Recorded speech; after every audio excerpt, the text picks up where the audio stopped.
The Red-Headed League, from The Adventures of Sherlock Holmes, by Sir Arthur Conan Doyle.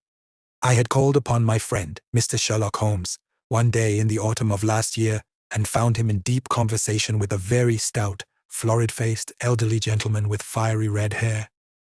With an apology for my intrusion, I was about to withdraw when Holmes pulled me abruptly into the room and closed the door behind me. "You could not possibly have come at a better time, my dear Watson," he said cordially. "I was afraid that you were engaged." "So I am. Very much so." "Then I can wait in the next room." "Not at all. This gentleman, Mr. Wilson, has been my partner and helper in many of my most successful cases, and I have no doubt that he will be of the utmost use to me in yours also." The stout gentleman half rose from his chair and gave a bob of greeting, with a quick little questioning glance from his small, fat-encircled eyes. "Try the settee," said Holmes, relapsing into his armchair and putting his fingertips together, as was his custom when in judicial moods. "I know, my dear Watson, that you share my love of all that is bizarre and outside the conventions and humdrum routine of everyday life. You have shown your relish for it by the enthusiasm which has prompted you to chronicle, and if you will excuse my saying so, somewhat to embellish so many of my own little adventures." "Your cases have indeed been of the greatest interest to me," I observed. "You will remember that I remarked the other day, just before we went into the very simple problem presented by Miss Mary Sutherland, that for strange effects and extraordinary combinations we must go to life itself, which is always far more daring than any effort of the imagination. A proposition which I took the liberty of doubting." "You did, Doctor, but nonetheless you must come round to my view, for otherwise I shall keep on piling fact upon fact on you until your reason breaks down under them and acknowledges me to be right. Now Mr. Jabez Wilson here has been good enough to call upon me this morning, and to begin a narrative which promises to be one of the most singular which I have listened to for some time. You have heard me remark that the strangest and most unique things are very often connected not with the larger but with the smaller crimes, and occasionally indeed where there is room for doubt whether any positive crime has been committed. As far as I have heard, it is impossible for me to say whether the present case is an instance of crime or not, but the course of events is certainly among the most singular that I have ever listened to. Perhaps, Mr. Wilson, you would have the great kindness to recommence your narrative. I ask you not merely because my friend Dr. Watson has not heard the opening part, but also because the peculiar nature of the story makes me anxious to have every possible detail from your lips. As a rule, when I have heard some slight indication of the course of events, I am able to guide myself by the thousands of other similar cases which occur to my memory. In the present instance, I am forced to admit that the facts are, to the best of my belief, unique." The portly client puffed out his chest with an appearance of some little pride and pulled a dirty and wrinkled newspaper from the inside pocket of his greatcoat. As he glanced down the advertisement column, with his head thrust forward and the paper flattened out upon his knee, I took a good look at the man and endeavored, after the fashion of my companion, to read the indications which might be presented by his dress or appearance. I did not gain very much, however, by my inspection. Our visitor bore every mark of being an average commonplace British tradesman, obese, pompous, and slow. He wore rather baggy gray shepherd's check trousers, a not over-clean black frock coat, unbuttoned in the front, and a drab waistcoat with a heavy brassy Albert chain and a square pierced bit of metal dangling down as an ornament. A frayed top hat and a faded brown overcoat with a wrinkled velvet collar lay upon a chair beside him. Altogether, look as I would, there was nothing remarkable about the man save his blazing red head and the expression of extreme chagrin and discontent upon his features. Sherlock Holmes's quick eye took in my occupation, and he shook his head with a smile as he noticed my questioning glances. Beyond the obvious facts that he has at some time done manual labor, that he takes snuff, that he is a Freemason, that he has been in China, and that he has done a considerable amount of writing lately, I can deduce nothing else. Mr. Jabez Wilson started up in his chair, with his forefinger upon the paper, but his eyes upon my companion. "How, in the name of good fortune, did you know all that, Mr. Holmes?" he asked. "How did you know, for example, that I did manual labor? It's as true as gospel, for I began as a ship's carpenter." "Your hands, my dear sir. Your right hand is quite a size larger than your left. You have worked with it, and the muscles are more developed. Well, the snuff then, and the Freemasonry? I won't insult your intelligence by telling you how I read that, especially as, rather against the strict rules of your order, you use an arc and compass breastpin." "Ah, of course, I forgot that. But the writing?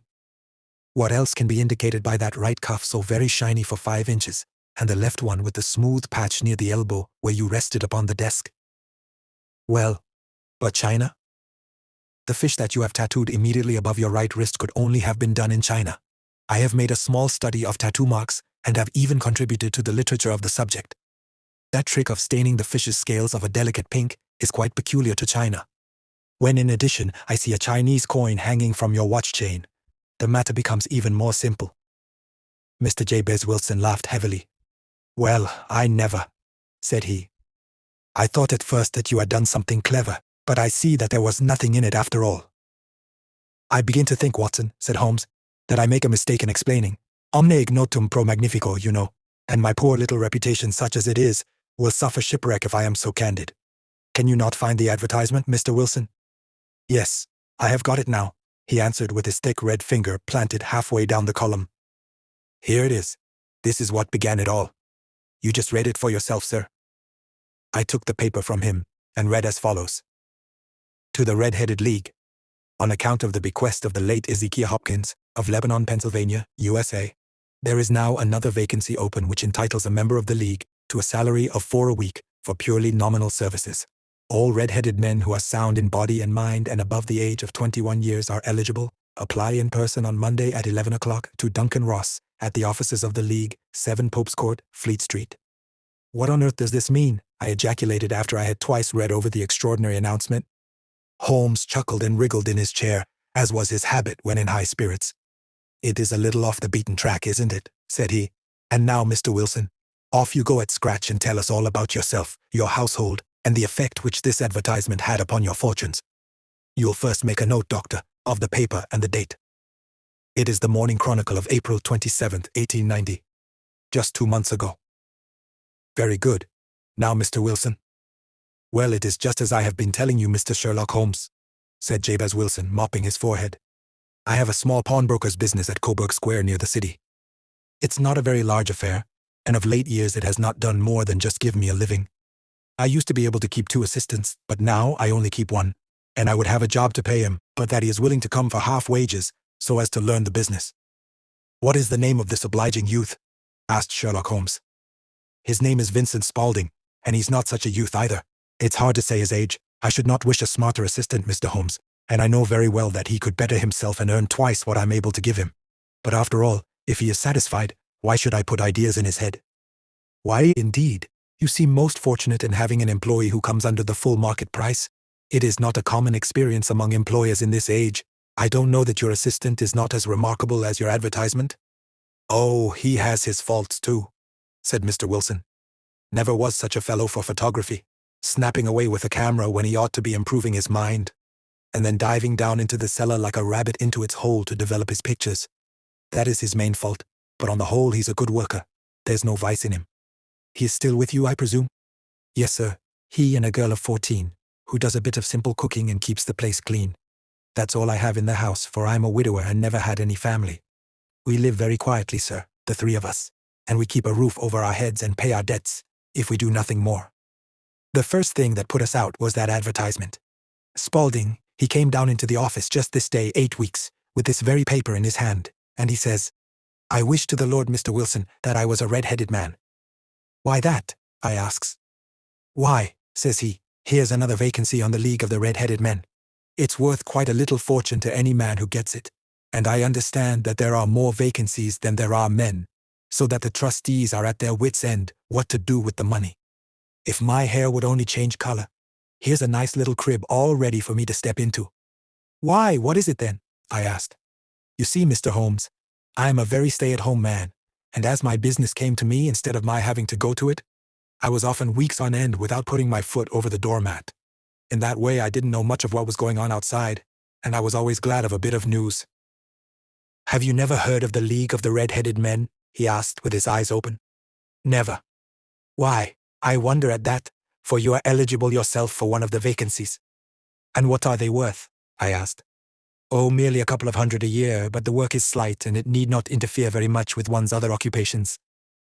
Well, you can easily think that that made me prick up my ears, for the business has not been over good for some years, and an extra couple of $100 would have been very handy.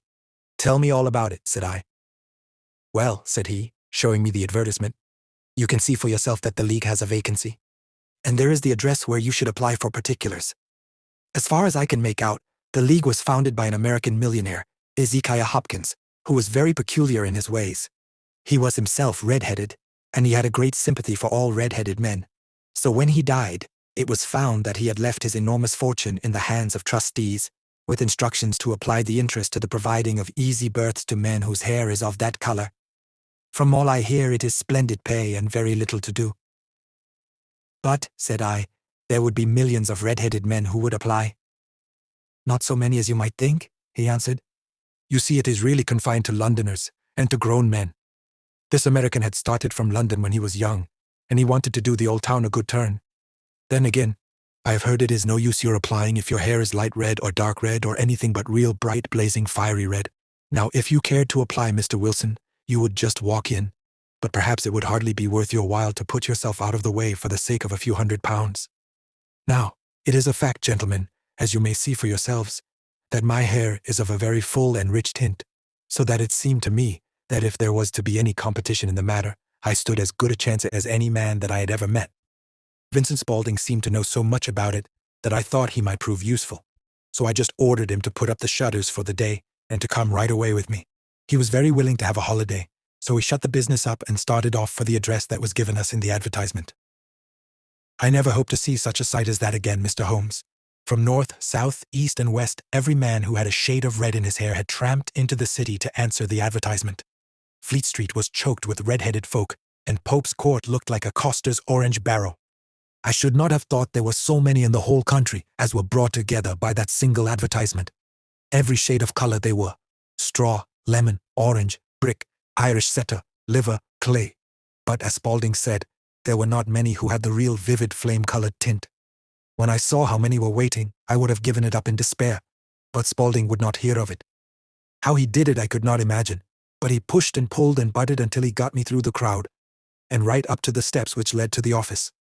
There was a double stream upon the stair, some going up in hope, and some coming back dejected, but we wedged in as well as we could and soon found ourselves in the office. Your experience has been a most entertaining one, remarked Holmes, as his client paused and refreshed his memory with a huge pinch of snuff. Pray continue your very interesting statement. There was nothing in the office but a couple of wooden chairs and a deal table, behind which sat a small man with a head that was even redder than mine. He said a few words to each candidate as he came up, and then he always managed to find some fault in them which would disqualify them. Getting a vacancy did not seem to be such a very easy matter, after all. However, when our turn came, the little man was much more favorable to me than to any of the others, and he closed the door as we entered, so that he might have a private word with us. This is Mr. Jabez Wilson, said my assistant, and he is willing to fill a vacancy in the league. And he is admirably suited for it, the other answered. He has every requirement. I cannot recall when I have seen anything so fine. He took a step backward, cocked his head on one side, and gazed at my hair until I felt quite bashful. Then suddenly he plunged forward, wrung my hand, and congratulated me warmly on my success. It would be injustice to hesitate, said he. You will, however, I am sure, excuse me for taking an obvious precaution. With that he seized my hair in both his hands and tugged until I yelled with the pain. There is water in your eyes, said he, as he released me. I perceive that all is as it should be, but we have to be careful, for we have twice been deceived by wigs and once by paint. I could tell you tales of cobbler's wax which would disgust you with human nature. He stepped over to the window and shouted through it at the top of his voice that the vacancy was filled. A groan of disappointment came up from below, and the folk all trooped away in different directions until there was not a redhead to be seen except my own and that of the manager. My name, said he, is Mr. Duncan Ross, and I am myself one of the pensioners upon the fund left by our noble benefactor. Are you a married man, Mr. Wilson? Have you a family? I answered that I had not. His face fell immediately. Dear me, he said gravely, that is very serious indeed. I am sorry to hear you say that. The fund was, of course, for the propagation and spread of the redheads, as well as for their maintenance. It is exceedingly unfortunate that you should be a bachelor. My face lengthened at this, Mr. Holmes, for I thought that I was not to have the vacancy after all, but after thinking it over for a few minutes, he said that it would be all right. In the case of another, said he, the objection might be fatal, but we must stretch a point in favor of a man with such a head of hair as yours. When shall you be able to enter upon your new duties? Well, it is a little awkward, for I have a business already, said I. Oh, never mind about that, Mr. Wilson, said Vincent Spaulding. I should be able to look after that for you. What would be the hours? I asked. 10 to 2. Now, a pawnbroker's business is mostly done of an evening, Mr. Holmes, especially Thursday and Friday evening, which is just before payday. So it would suit me very well to earn a little in the mornings. Besides, I knew that my assistant was a good man, and that he would see to anything that turned up. That would suit me very well, said I. And the pay? Is for a week. And the work? Is purely nominal. What do you call purely nominal? Well, you have to be in the office, or at least in the building the whole time. If you leave, you forfeit your whole position forever. The will is very clear upon that point. You don't comply with the conditions if you budge from the office during that time. It's only 4 hours a day, and I should not think of leaving, said I. No excuse will avail, said Mr. Duncan Ross. Neither sickness nor business nor anything else. There you must stay, or you lose your billet. And the work is to copy out the Encyclopedia Britannica. There is the first volume of it in that press. You must find your own ink, pens, and blotting paper, but we provide this table and chair. Will you be ready tomorrow? Certainly, I answered. Then goodbye, Mr. Jabez Wilson, and let me congratulate you once more on the important position which you have been fortunate enough to gain. He bowed me out of the room, and I went home with my assistant, hardly knowing what to say or do. I was so pleased at my own good fortune. Well, I thought over the matter all day, and by evening I was in low spirits again, for I had quite persuaded myself that the whole affair must be some great hoax or fraud, though what its object might be I could not imagine. It seemed altogether past belief that anyone could make such a will, or that they would pay such a sum for doing anything so simple as copying out the Encyclopedia Britannica. Vincent Spaulding did what he could to cheer me up, but by bedtime I had reasoned myself out of the whole thing. However, in the morning I determined to have a look at it anyhow, so I bought a penny bottle of ink, and with a quill pen and 7 sheets of foolscap paper, I started off for Pope's Court. Well, to my surprise and delight, everything was as right as possible. The table was set out ready for me, and Mr. Duncan Ross was there to see that I got fairly to work. He started me off upon the letter A, and then he left me, but he would drop in from time to time to see that all was right with me. At 2 o'clock he bade me good day, complimented me upon the amount that I had written, and locked the door of the office after me. This went on day after day, Mr. Holmes, and on Saturday the manager came in and planked down 4 golden sovereigns for my week's work. It was the same next week, and the same the week after. Every morning I was there at 10, and every afternoon I left at 2. By degrees Mr. Duncan Ross took to coming in only once of a morning, and then, after a time, he did not come in at all. Still, of course, I never dared to leave the room for an instant, for I was not sure when he might come, and the billet was such a good one, and suited me so well, that I would not risk the loss of it. 8 weeks passed away like this, and I had written about abbots and archery and armor and architecture and Attica, and hoped with diligence that I might get on to the bees before very long. It cost me something in foolscap, and I had pretty nearly filled a shelf with my writings, and then suddenly the whole business came to an end. To an end? Yes, sir, and no later than this morning. I went to my work as usual at 10 o'clock, but the door was shut and locked, with a little square of cardboard hammered onto the middle of the panel with a tack. Here it is, and you can read for yourself. He held up a piece of white cardboard about the size of a sheet of notepaper. It read in this fashion: The Red-Headed League is dissolved, October 9th, 1890. Sherlock Holmes and I surveyed this curt announcement, and the rueful face behind it, until the comical side of the affair so completely overtopped every other consideration that we both burst out into a roar of laughter. I cannot see that there is anything very funny, cried our client, flushing up to the roots of his flaming head. If you can do nothing better than laugh at me, I can go elsewhere. No, no, cried Holmes, shoving him back into the chair from which he had half risen. I really wouldn't miss your case for the world. It is most refreshingly unusual. But there is, if you will excuse my saying so, something just a little funny about it. Pray, what steps did you take when you found the card upon the door?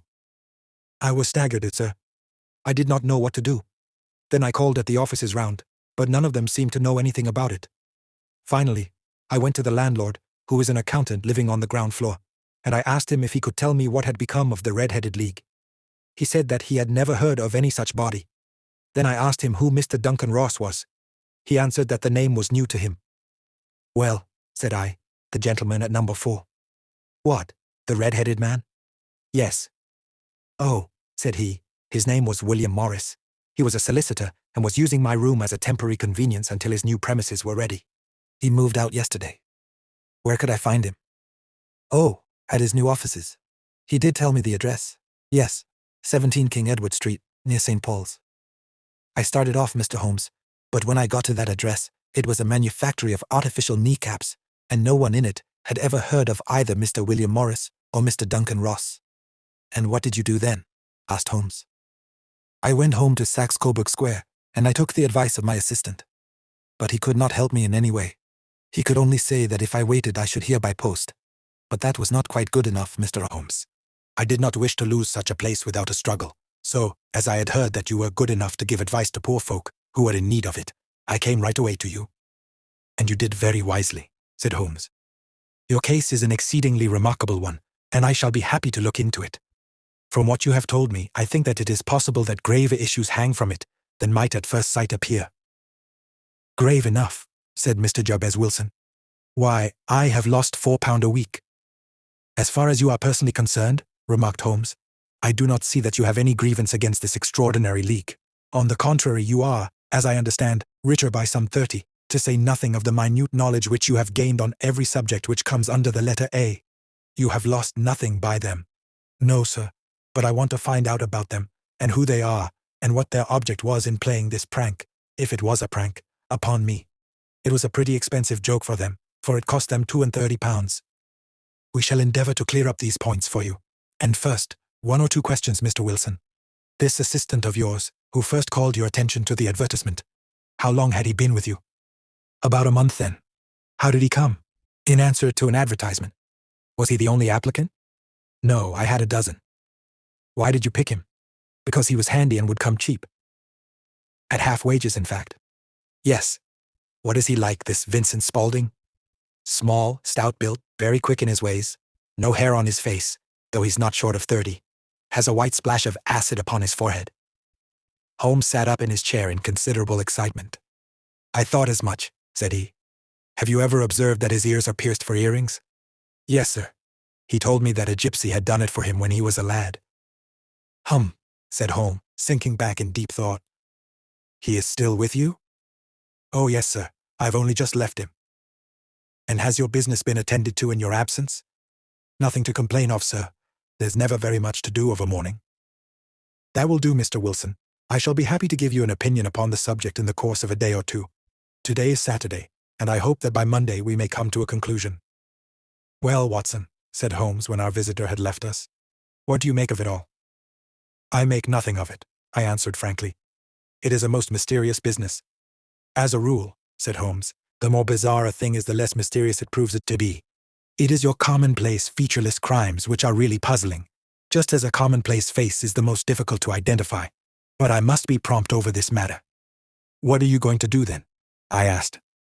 To smoke, he answered. It is quite a 3-pipe problem, and I beg that you won't speak to me for 50 minutes. He curled himself up in his chair, with his thin knees drawn up to his hawk-like nose, and there he sat with his eyes closed and his black clay pipe thrusting out like the bill of some strange bird. I had come to the conclusion that he had dropped asleep, and indeed was nodding myself, when he suddenly sprang out of his chair with the gesture of a man who has made up his mind and put his pipe down upon the mantelpiece. Sarah Sate plays at the St. James's Hall this afternoon, he remarked. What do you think, Watson? Could your patient spare you for a few hours? I have nothing to do today. My practice is never very absorbing. Then put on your hat and come. I'm going through the city first, and we can have some lunch on the way. I observe that there is a good deal of German music on the program, which is rather more to my taste than Italian or French. It is introspective, and I want to introspect. Come along. We traveled by the underground as far as Aldersgate, and a short walk took us to Saxe Coburg Square, the scene of the singular story which we had listened to in the morning. It was a poky, little, shabby-genteel place, where 4 lines of dingy 2-storied brick houses looked out into a small railed-in enclosure, where a lawn of weedy grass and a few clumps of faded laurel bushes made a hard fight against a smoke-laden and uncongenial atmosphere. 3 gilt balls and a brown board with Jabez Wilson, in white letters, upon a corner house, announced the place where our red-headed client carried on his business. Sherlock Holmes stopped in front of it, with his head on one side, and looked it all over, with his eyes shining brightly between puckered lids. Then he walked slowly up the street, and then down again to the corner, still looking keenly at the houses. Finally he returned to the pawnbroker's, and having thumped vigorously upon the pavement with his stick 2 or 3 times, he went up to the door and knocked. It was instantly opened by a bright-looking, clean-shaven young fellow, who asked him to step in.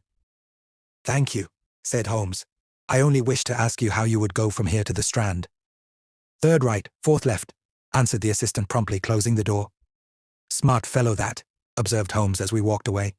"He is, in my judgment, the 4th smartest man in London, and for daring I am not sure that he has not a claim to be 3rd. I have known something of him before." "Evidently," said I. "Mr. Wilson's assistant counts for a good deal in this mystery of the Red-Headed League. I am sure that you inquired your way merely in order that you might see him." "Not him." "What then?" "The knees of his trousers." "And what did you see?" "What I expected to see." "Why did you beat the pavement?" "My dear doctor, this is a time for observation, not for talk. We are spies in an enemy's country. We know something of Saxe-Coburg Square. Let us now explore the parts which lie behind it." The road in which we found ourselves as we turned round the corner from the retired Saxe-Coburg Square presented as great a contrast to it as the front of a picture does to the back. It was one of the main arteries which conveyed the traffic of the city to the north and west. The roadway was blocked with the immense stream of commerce flowing in a double tide inward and outward, while the footpaths were black with the hurrying swarm of pedestrians. It was difficult to realize as we looked at the line of fine shops and stately business premises that they really abutted on the other side upon the faded and stagnant square which we had just quitted. "Let me see," said Holmes, standing at the corner and glancing along the line. "I should like just to remember the order of the houses here. It is a hobby of mine to have an exact knowledge of London. There is Mortimer's, the tobacconist, the little newspaper shop, the Coburg branch of the City and Suburban Bank, the vegetarian restaurant, and McFarlane's carriage building depot. That carries us right on to the other block. And now, Doctor, we've done our work, so it's time we had some play. A sandwich and a cup of coffee, and then off to violin land, where all is sweetness and delicacy and harmony, and there are no red-headed clients to vex us with their conundrums." My friend was an enthusiastic musician, being himself not only a very capable performer, but a composer of no ordinary merit. All the afternoon he sat in the stalls wrapped in the most perfect happiness, gently waving his long thin fingers in time to the music, while his gently smiling face and his languid dreamy eyes were as unlike those of Holmes the sleuth-hound, Holmes the relentless, keen-witted, ready-handed criminal agent, as it was possible to conceive. In his singular character the dual nature alternately asserted itself, and his extreme exactness and astuteness represented, as I have often thought, the reaction against the poetic and contemplative mood which occasionally predominated in him. The swing of his nature took him from extreme languor to devouring energy, and as I knew well, he was never so truly formidable as when, for days on end, he had been lounging in his armchair amid his improvisations and his black-letter editions. Then it was that the lust of the chase would suddenly come upon him, and that his brilliant reasoning power would rise to the level of intuition, until those who were unacquainted with his methods would look askance at him as on a man whose knowledge was not that of other mortals. When I saw him that afternoon so enwrapped in the music at St. James's Hall, I felt that an evil time might be coming upon those whom he had set himself to hunt down. "You want to go home, no doubt, Doctor?" he remarked as we emerged. "Yes, it would be as well. And I have some business to do which will take some hours. This business at Coburg Square is serious." "Why serious?" "A considerable crime is in contemplation. I have every reason to believe that we shall be in time to stop it. But today being Saturday rather complicates matters. I shall want your help tonight." "At what time?" 10 will be early enough. I shall be at Baker Street at 10. "Very well. And I say, Doctor, there may be some little danger, so kindly put your army revolver in your pocket." He waved his hand, turned on his heel, and disappeared in an instant among the crowd. I trust that I am not more dense than my neighbors, but I was always oppressed with a sense of my own stupidity in my dealings with Sherlock Holmes. Here I had heard what he had heard. I had seen what he had seen, and yet from his words it was evident that he saw clearly not only what had happened but what was about to happen, while to me the whole business was still confused and grotesque. As I drove home to my house in Kensington, I thought over it all, from the extraordinary story of the red-headed copier of the encyclopedia down to the visit to Saxe-Coburg Square and the ominous words with which he had parted from me. What was this nocturnal expedition, and why should I go armed? Where were we going, and what were we to do? I had the hint from Holmes that this smooth-faced pawnbroker's assistant was a formidable man, a man who might play a deep game. I tried to puzzle it out, but gave it up in despair and set the matter aside until night should bring an explanation. It was 9:15 when I started from home and made my way across the park, and so through Oxford Street to Baker Street. 2 hansoms were standing at the door, and as I entered the passage I heard the sound of voices from above. On entering his room, I found Holmes in animated conversation with 2 men, one of whom I recognized as Peter Jones, the official police agent, while the other was a long, thin, sad-faced man with a very shiny hat and oppressively respectable frock coat. "Ha, our party's complete," said Holmes, buttoning up his pea-jacket and taking his heavy hunting crop from the rack. "Watson, I think you know Mr. Jones of Scotland Yard? Let me introduce you to Mr. Merriweather, who is to be our companion in tonight's adventure." "We're hunting in couples again, Doctor, you see," said Jones in his consequential way. "Our friend here is a wonderful man for starting a chase. All he wants is an old dog to help him to do the running down." "I hope a wild goose may not prove to be the end of our chase," observed Mr. Merriweather gloomily. "You may place considerable confidence in Mr. Holmes, sir," said the police agent loftily. "He has his own little methods, which are, if he won't mind my saying so, just a little too theoretical and fantastic, but he has the makings of a detective in him. It is not too much to say that once or twice, as in that business of the Sholto murder and the Agra treasure, he has been more nearly correct than the official force." "Oh, if you say so, Mr. Jones, it is all right," said the stranger with deference. "Still, I confess that I miss my rubber. It is the first Saturday night for 27 years that I have not had my rubber." "I think you will find," said Sherlock Holmes, "that you will play for a higher stake tonight than you have ever done yet, and that the play will be more exciting. For you, Mr. Merriweather, the stake will be some 30,000, and for you, Jones, it will be the man upon whom you wish to lay your hands. John Clay, the murderer, thief, smasher, and forger. He's a young man, Mr. Merriweather, but he is at the head of his profession, and I would rather have my bracelets on him than on any criminal in London.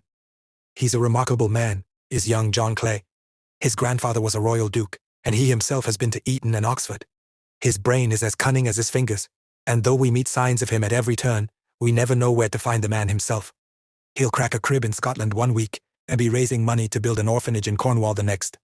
I've been on his track for years and have never set eyes on him yet. I hope that I may have the pleasure of introducing you tonight. I've had 1 or 2 little turns also with Mr. John Clay, and I agree with you that he is at the head of his profession. It is past 10, however, and quite time that we started.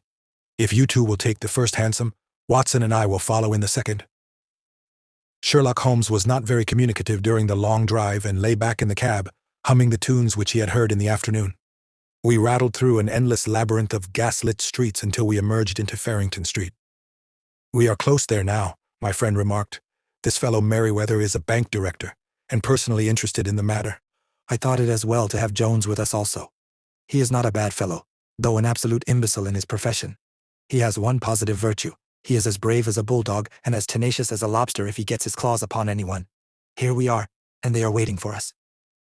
We had reached the same crowded thoroughfare in which we had found ourselves in the morning. Our cabs were dismissed, and following the guidance of Mr. Merriweather, we passed down a narrow passage and through a side door which he opened for us. Within there was a small corridor which ended in a very massive iron gate. This also was opened and led down a flight of winding stone steps, which terminated at another formidable gate. Mr. Merriweather stopped to light a lantern, and then conducted us down a dark, earth-smelling passage, and so, after opening a third door, into a huge vault or cellar, which was piled all around with crates and massive boxes. "You are not very vulnerable from above," Holmes remarked as he held up the lantern and gazed about him. "Nor from below," said Mr. Merriweather, striking his stick upon the flags which lined the floor. "Why, dear me, it sounds quite hollow," he remarked, looking up in surprise.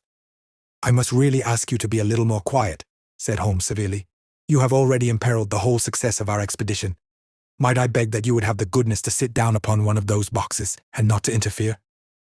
The solemn Mr. Merriweather perched himself upon a crate, with a very injured expression upon his face, while Holmes fell upon his knees upon the floor, and with the lantern and a magnifying lens, began to examine minutely the cracks between the stones.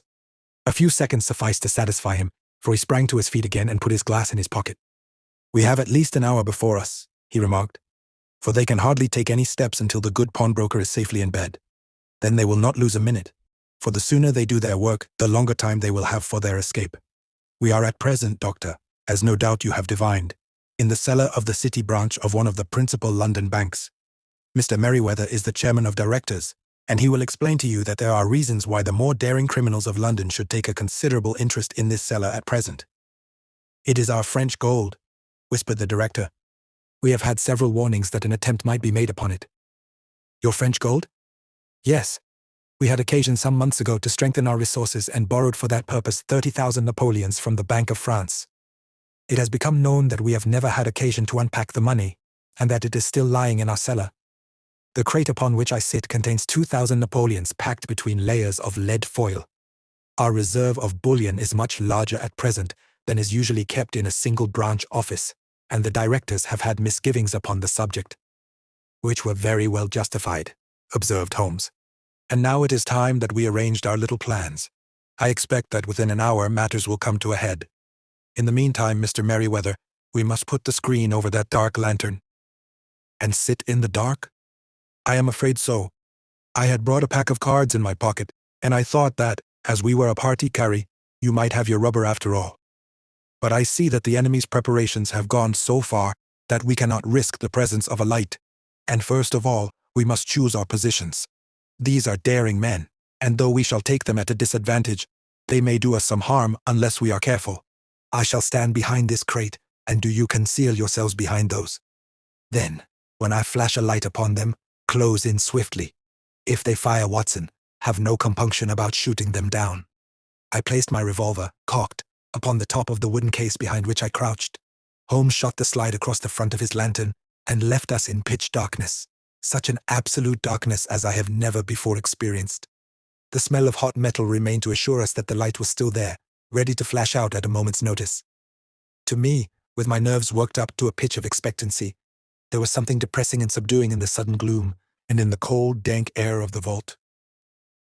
They have but one retreat, whispered Holmes. That is back through the house into Saxe-Coburg Square. I hope that you have done what I asked you, Jones? I have an inspector and 2 officers waiting at the front door. Then we have stopped all the holes, and now we must be silent and wait. What a time it seemed. From comparing notes afterwards, it was but an hour and a quarter, yet it appeared to me that the night must have almost gone, and the dawn be breaking above us. My limbs were weary and stiff, for I feared to change my position, yet my nerves were worked up to the highest pitch of tension, and my hearing was so acute that I could not only hear the gentle breathing of my companions, but I could distinguish the deeper, heavier in-breath of the bulky Jones from the thin, sighing note of the bank director. From my position, I could look over the case in the direction of the floor. Suddenly my eyes caught the glint of a light. At first it was but a lurid spark upon the stone pavement. Then it lengthened out until it became a yellow line, and then without any warning or sound, a gash seemed to open and a hand appeared, a white, almost womanly hand, which felt about in the center of the little area of light. For a minute or more the hand with its writhing fingers protruded out of the floor. Then it was withdrawn as suddenly as it appeared, and all was dark again save the single lurid spark which marked a chink between the stones. Its disappearance, however, was but momentary. With a rending, tearing sound, one of the broad white stones turned over upon its side and left a square, gaping hole, through which streamed the light of a lantern. Over the edge there peeped a clean-cut, boyish face, which looked keenly about it, and then, with a hand on either side of the aperture, drew itself shoulder-high and waist-high, until one knee rested upon the edge. In another instant he stood at the side of the hole and was hauling after him a companion, lithe and small like himself, with a pale face and a shock of very red hair. "It's all clear," he whispered. "Have you the chisel and the bags? Great Scott! Jump, Archie, jump, and I'll swing for it." Sherlock Holmes had sprung out and seized the intruder by the collar. The other dived down the hole, and I heard the sound of rending cloth as Jones clutched at his skirts. The light flashed upon the barrel of a revolver, but Holmes's hunting crop came down on the man's wrist and the pistol clinked upon the stone floor. "It's no use, John Clay," said Holmes blandly. "You have no chance at all." "So I see," the other answered with the utmost coolness. "I fancy that my pal is all right, though I see you have got his coat-tails." "There are 3 men waiting for him at the door," said Holmes. "Oh, indeed. You seem to have done the thing very completely. I must compliment you." "And I you," Holmes answered. Your red-headed idea was very new and effective. You'll see your pal again presently, said Jones. He's quicker at climbing down holes than I am.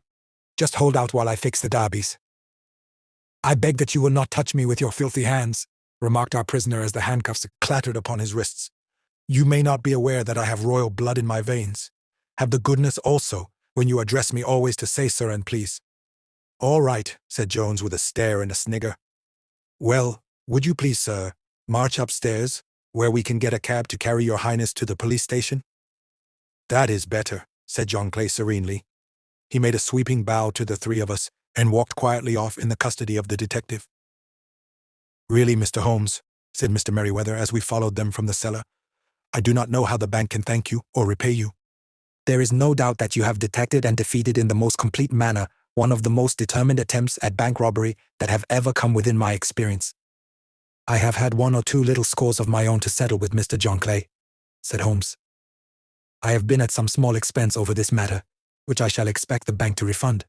But beyond that I am amply repaid by having had an experience which is in many ways unique, and by hearing the very remarkable narrative of the Red-Headed League. You see, Watson, he explained in the early hours of the morning as we sat over a glass of whiskey and soda in Baker Street, it was perfectly obvious from the first that the only possible object of this rather fantastic business of the advertisement of the League and the copying of the encyclopedia must be to get this not overbright pawnbroker out of the way for a number of hours every day. It was a curious way of managing it, but really, it would be difficult to suggest a better. The method was no doubt suggested to Clay's ingenious mind by the color of his accomplice's hair. The 4 a week was a lure which must draw him, and what was it to them, who were playing for thousands? They put in the advertisement. One rogue has the temporary office, the other rogue incites the man to apply for it, and together they managed to secure his absence every morning in the week. From the time that I heard of the assistant having come for half wages, it was obvious to me that he had some strong motive for securing the situation. But how could you guess what the motive was? Had there been women in the house, I should have suspected a mere vulgar intrigue. That, however, was out of the question. The man's business was a small one, and there was nothing in his house which could account for such elaborate preparations and such an expenditure as they were at. It must then be something out of the house. What could it be? I thought of the assistant's fondness for photography and his trick of vanishing into the cellar. The cellar! There was the end of this tangled clue. Then I made inquiries as to this mysterious assistant, and found that I had to deal with one of the coolest and most daring criminals in London. He was doing something in the cellar, something which took many hours a day for months on end. What could it be once more? I could think of nothing save that he was running a tunnel to some other building. So far I had got when we went to visit the scene of action. I surprised you by beating upon the pavement with my stick. I was ascertaining whether the cellar stretched out in front or behind. It was not in front. Then I rang the bell, and as I hoped, the assistant answered it. We have had some skirmishes, but we had never set eyes upon each other before. I hardly looked at his face. His knees were what I wished to see. You must yourself have remarked how worn, wrinkled, and stained they were. They spoke of those hours of burrowing. The only remaining point was what they were burrowing for. I walked round the corner, saw the City and Suburban Bank abutted on our friend's premises, and felt that I had solved my problem. When you drove home after the concert, I called upon Scotland Yard and upon the chairman of the bank directors, with the result that you have seen. And how could you tell that they would make their attempt tonight? I asked. Well, when they closed their league offices, that was a sign that they cared no longer about Mr. Jabez Wilson's presence. In other words, that they had completed their tunnel. But it was essential that they should use it soon, as it might be discovered, or the bullion might be removed. Saturday would suit them better than any other day, as it would give them 2 days for their escape. For all these reasons I expected them to come tonight. You reasoned it out beautifully, I exclaimed in unfeigned admiration. It is so long a chain, and yet every link rings true. It saved me from ennui, he answered, yawning. Alas, I already feel it closing in upon me. My life is spent in one long effort to escape from the commonplaces of existence. These little problems help me to do so. And you are a benefactor of the race, said I. He shrugged his shoulders. Well, perhaps after all it is of some little use, he remarked. Le homme c'est rien, l'œuvre c'est tout, as Gustave Flaubert wrote to George Sand.